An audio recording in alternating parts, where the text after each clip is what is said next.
చూసారు కదా ఫ్రెండ్స్, వంకాయలు ఎంత ఫ్రెష్గా ఎంత బాగున్నాయో. ఏంటి వంకాయలు అనుకుంటున్నారా? ఈరోజు అయితే సండే ఫ్రెండ్స్, కాకపోతే ఇంకా వినాయకుడి నిమజ్జనం అయితే అవ్వలే. మా కాలనీ వినాయకుడు అయితే 11 డేస్కి.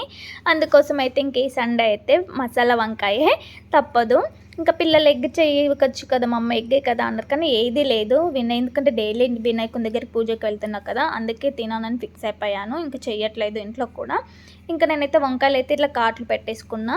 ఇలా కాట్లు పెట్టేసుకొని సాల్ట్ వాటర్లో వేయలేదు, నేను జస్ట్ డీప్ ఫ్రై చేస్తున్నా. చూడండి, ఆయిల్ వేసుకొని స్టవ్ సిమ్లో పెట్టి ఇలా ఫ్రై చేసేటప్పుడు ఆయిల్లో మనం ఒక 1/2 టేబుల్ స్పూన్ సాల్ట్ అయితే వేసుకోవాలి. చాలా బాగుంటుంది ఇలా ఫ్రై చేసే.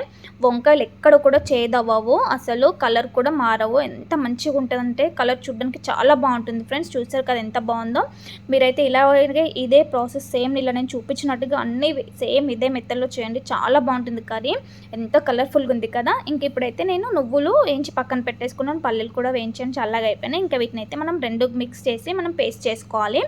ఇలా నువ్వులు పల్లీలు అయితే కొంచెం వాటర్ వేసుకొని మనం పేస్ట్లా చేసుకొని వీటిని పక్కన పెట్టేసుకుందాం.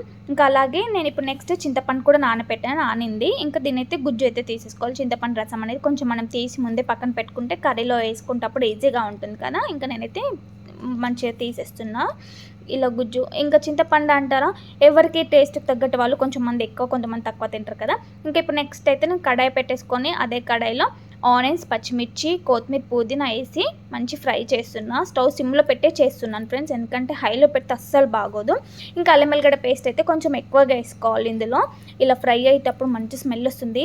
ఇంకా ఫ్రెష్గా చేసిన అల్లం వెల్లిగడ్డ అయితే చాలా మంచి ఫ్లేవర్ వస్తుంది, టేస్ట్ కూడా సూపర్ ఉంటుంది. ఇలా మంచి ఫ్రై చేసుకోవాలి. కొంచెం ఫ్రై అయినాక మనం ఇందులోకి పసుపు అనేది యాడ్ చేసుకోవాలి. పసుపు వేసుకొని ఒకసారి మిక్స్ చేసుకున్న తర్వాత మంచిగా ఇంకా మనం స్పైసెస్కి తగ్గట్టు మనం కారం కూడా వేసుకోవాలి. చూసారు కదా, ఇప్పుడే పసుపు వేసుకొని నేనైతే మంచి ఫ్రై అనేది చేస్తున్నాను, ఒకసారి మిక్స్ చేస్తున్నా.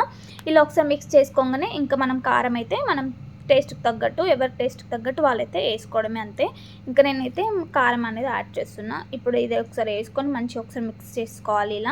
ఇలా మిక్స్ చేసుకున్నామంటే మంచి కలర్ అయితే వస్తుంది. ఫుల్ డిఫరెంట్గా మంచి రెడ్ కలర్ వస్తుంది, బాగుంటుంది చూడడానికి. ఎంత కలర్ఫుల్గా ఉంది చూసారు అసలు కదా, మస్తుంది. ఇంక ఇప్పుడైతే దీంట్లోకి మనం పేస్ట్ చేసుకున్నాం కదా నువ్వుల పల్లీలు, అయితే అది మొత్తం ఇందులో వేసేసుకొని మంచి ఇలా మిక్స్ చేసుకోవాలి. మొత్తం కూడా వేసుకొని మంచి మిక్స్ చేసుకొని స్టవ్ సిమ్లో పెట్టండి, అసలు ఎక్కడ కూడా హైలో పెట్టొద్దు. ఇలా మొత్తం వేసేసుకొని ఇంకా మంచిగా మిక్స్ చేసుకోవాలి. ఇప్పుడు మనమైతే ఇందులో కొంచెం నేను వాటర్ అనేది యాడ్ చేస్తున్నాను, మిక్సీ జార్లో వేసేసుకొని ఆ వాటర్ కూడా వేసేసుకొని మంచిగా మిక్స్ చేసుకుంటున్నా. ఇలా ఒకసారి మిక్స్ చేసుకుంటే మంచిగా కుక్ అవుతూ ఉంటుంది. మసాలా అంతా కూడా మంచి ఆయిల్ అంతా పైకి వస్తుంది. ఇప్పుడైతే టేస్ట్కి తగ్గట్టు సాల్ట్ అనేది యాడ్ చేస్తున్నా.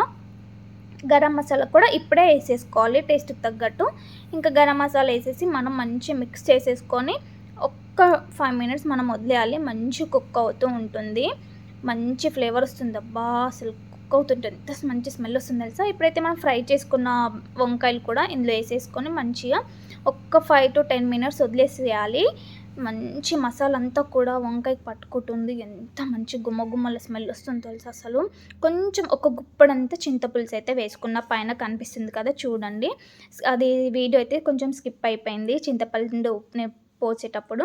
ఇంకా ఒకసారి అలా మిక్స్ చేసేసుకొని వదిలేయండి, సిమ్లో పెట్టేసి ఒక్క 5 మినిట్స్ to 6 అట్లా వదిలేస్తే మంచి గ్రేవీ అంతా దగ్గరకు వచ్చేస్తుంది, ఆయిల్ అంతా పైకి వచ్చేసి మంచి కర్రీ అయితే అయిపోతుంది. చూసారా, కర్రీ అయితే రెడీ అయిపోయింది. ఎంత టేస్టీగా ఎంత కలర్ఫుల్గా ఉందో, సేమ్ మనకు రెస్టారెంట్లలో బయట ఫంక్షన్స్లలో ఉన్నట్టే ఉంది. చూసారా ఎంత కలర్ఫుల్గా ఉందో, చూస్తుంటే ఆహా ఎప్పుడు తినాలి అని అనిపిస్తుంది నాకు మాత్రం. అంత మంచి స్మెల్ కూడా గుమ్మగుమ్మలాడుతుంది. చూసారా ఎంత కలర్ఫుల్గా ఉందో. అబ్బా సూపర్, అసలు తినాలనిపిస్తుంది, అంత బాగుంది కర్రీ అయితే. ఇంకా నేనైతే ప్లేట్లో అన్నం పెట్టేసుకొని టక్క అయితే తినడమే, ఇంకా నా వల్ల అవ్వట్లేదు. చూసారా వంకాయ ఎంత ముద్దుగా ఉందో, ఇలా చూస్తే అలా నోట్లో వేసుకోవాలనిపిస్తుంది. ఇంకా నేనైతే ఫ్రెష్ అప్ కూడా అయిపోయాను, రెడీ అయ్యాను. ఇంకా చూసారా ఈ ముద్ద మీకే, ఇంకా నాకు ఆకలి అయితే నేను తినేస్తున్నా ఫ్రెండ్స్. ఆహా, ఇది వంకాయ కర్రీ అంటే ఇలా ఉంటుంది. ఇలా ఇప్పుడు ఈ వంకాయ తీసుకొని ఇలా నోట్లో పెడితే